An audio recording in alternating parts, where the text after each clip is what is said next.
Gurye can be considered the founder of institutionalized sociology in India. So G.S. Gurye, Govind Shiv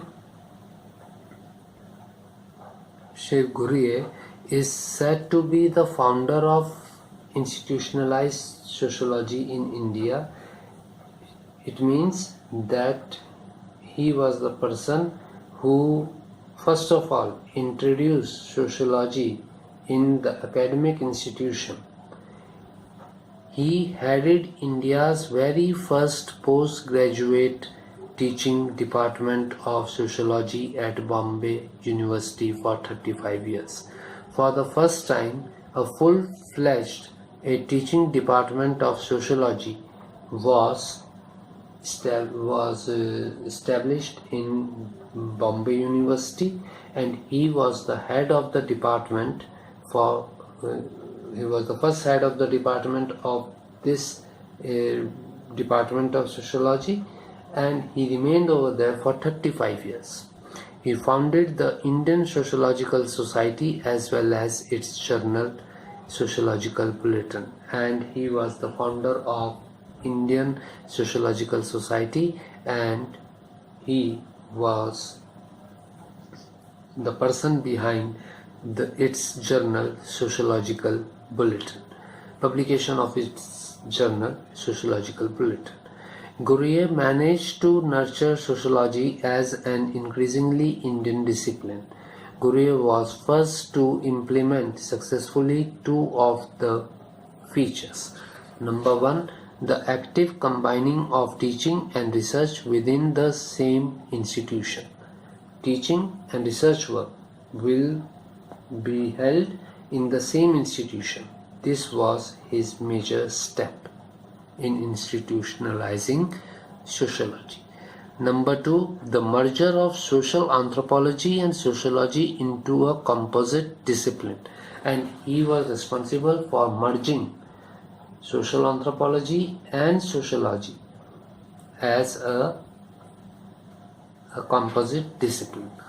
Gurye wrote on caste, race and themes including tribes, kinship, family and marriage, culture, civilization, and the historic role of cities, religion, and the sociology of conflict and integration.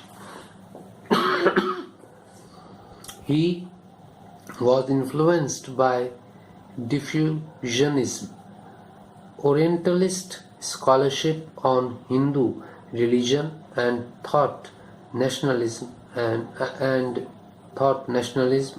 the cultural aspects of Hindu identity.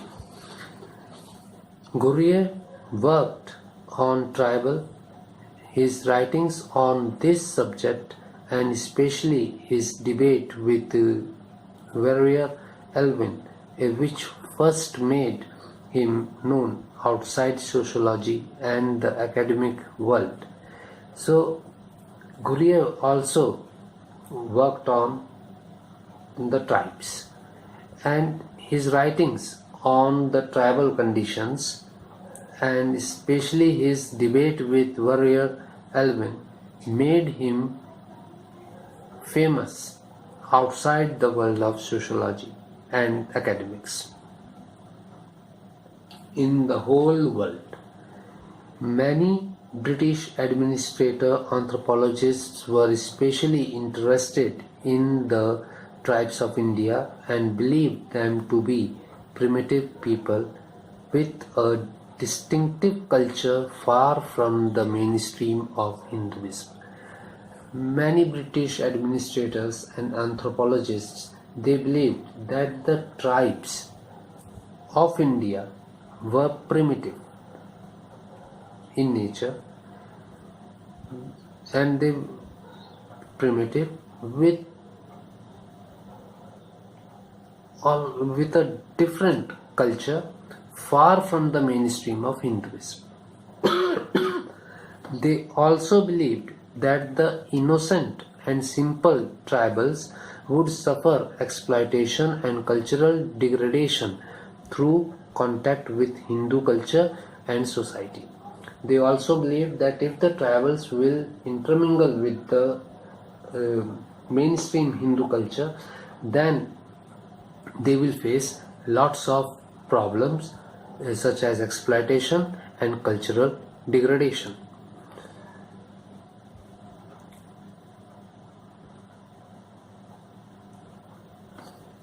For this reason, they felt that the state had a duty to protect the tribes and to help them sustain their way of life and culture, which were facing constant pressure to assimilate with mainstream of Hindu culture.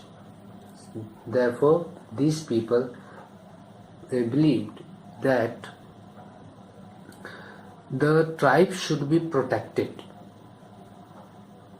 and their culture should be sustained, and the way of life and culture should be sustained, which were facing constant pressure due to assimilation in the mainstream of the Hindu culture.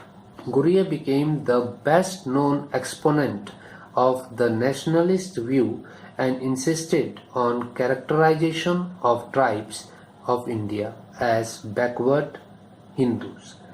And Ghurye is said to be or became the exponent of the nationalist view and insisted on characterization of tribes of India as backward Hindus rather than distinct cultural groups. So he said that the tribes should not be called as different cultural groups, but they should be termed as backward Hindus. The protectionists believed that assimilation would result in the severe exploitation and cultural extinction of the tribals. And all those persons who were protecting the tribes, that is the protectionists, they believed that if the tribes will assimilate with the mainstream Hindu culture, then they will face a lot of problem and their own culture and way of life will be disturbed. So Ghurye on caste and race and tribes.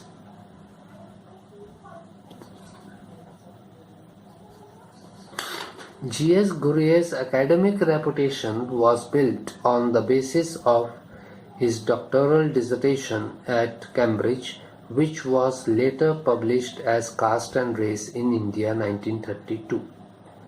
So this book, The Caste and Race in India 1932, which was his doctoral dissertation, thesis, it was published in Cambridge, and because of this, Ghurye scored reputation throughout the world.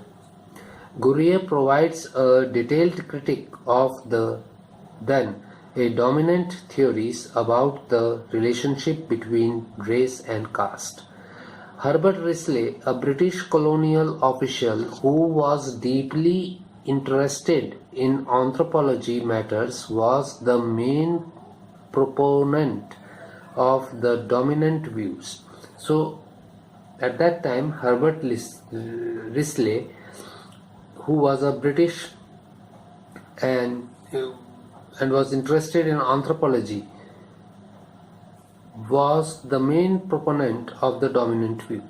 His view held that human beings can be divided into distinct and separate races on the basis of their physical characteristics, such as the circumference of the skull, the length of the nose, or the volume size of the cranium, or the part of the skull where the brain is located. So he had a view that the human beings can be divided into different and separate races on the basis of their physical appearances, such as size of the skull, their length of their nose, and so on.